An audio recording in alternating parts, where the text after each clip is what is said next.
आज आपला बेत आहे इडली सांबारचा. तर आज काय कसं काय सांबारची फोडणी विचार करते आपण आता जिरे मोहरी तडतडली. आपण आता त्याच्यामध्ये लसूण टाकणार आहे.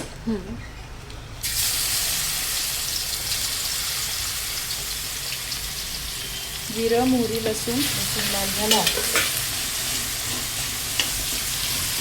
गुलाबी रंगावर आला तर मग आपण टाकणार आहे कढीपत्ता आणि खोबरं.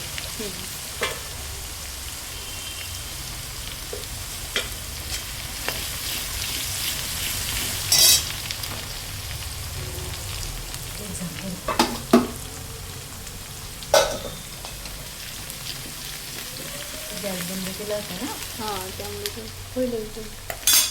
तोपर्यंत इथे इडल्या पण होत आहेत एकदम भारी.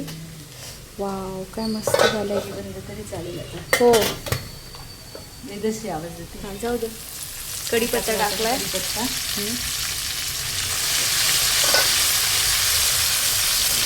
हां, आता नंतर आपण टाकणार आहे आता कांदा. खोबरं तळून घेऊ. छान लागेल, चव लागते तळलेल्या खोबऱ्याची.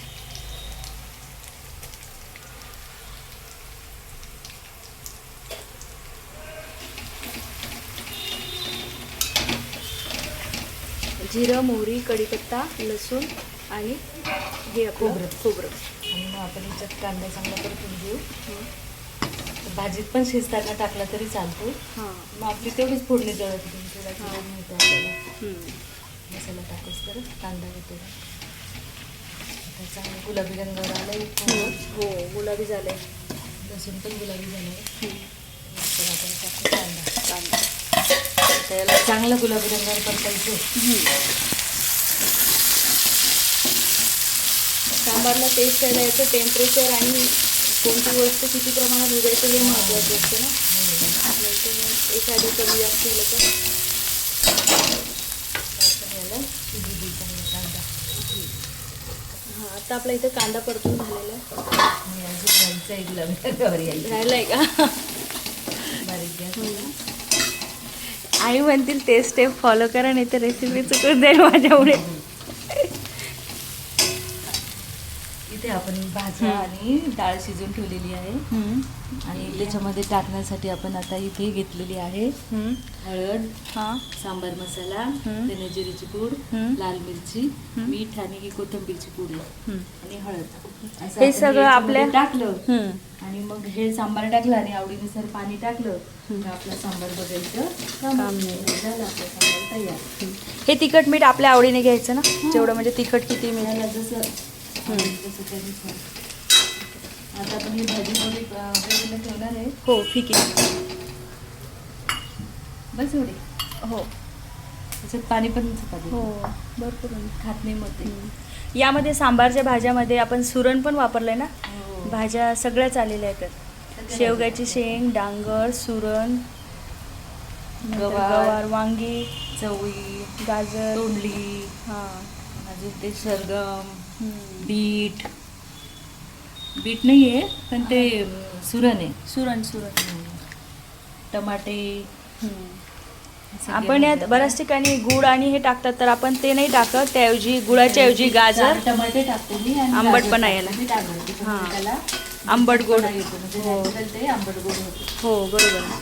तुमचं दूध न टाकता बाहेरचा सांबारचा खूप आंबट लागतो. आणि आपला हा सांबार आंबट बी लागत नाही आणि गोड लागतो. फोडणी होते. ही कोथिंबीरची पूड आपण उन्हाळ्यात कोथिंबीर वाळवून बारीक करून ठेवलाय ना. हां, नॅचरल म्हणजे विकतची नाही आहे. गुलाबी झालेल्या कांद्यावर टाकणार. हा चांगला परतून घेणार. जसं सांबार मसाला पण आपला घरचाच आहे. तो पण उन्हाळ्यात घरी बनवून ठेवला. हो, रेसिपी आहे आपली सांबार मसाल्याची पण. खमंग सुगंध आला सगळीकडे, जसा सांबार मसाला कढईत पडला. आणि आता ही आपण टाकणार आहे त्याच्यामध्ये भाजी.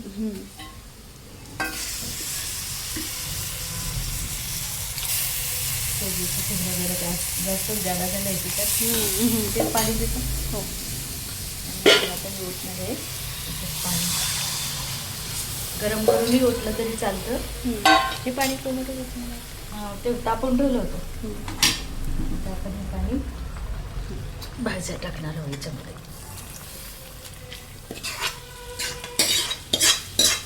आम्हाला इडली सांबार खूप आवडतो म्हणून आज आम्ही पोळी भाजी नाही इडली सांबारच मन भरून खाणार आहे. खूप दिवसांनी केलेलं आहे. 1 महिन्यानी 2 महिन्यांनी केली का मग ती अजून टेस्टी. दिवसभर आम्ही आता हे सगळं हा हळूहळू हे इथं बॅटर आहे त्या ठेवलेलं डब्यामध्ये आहे. पण आहे पातेल्यामध्ये आता हे सुद्धा पण आहे. फुगतंय. पीठ हेच राहिलं फुगायचं. हो हो आणि आता याच्यात आम्ही आवडीनुसार पाणी टाकणार आहे भरपूर, कारण इडली ही पाणी पिते. हो आणि मग पातळ सार खूप छान लागतो. अजून याच्यामध्ये गरम पाणी करून टाकायचं आहे.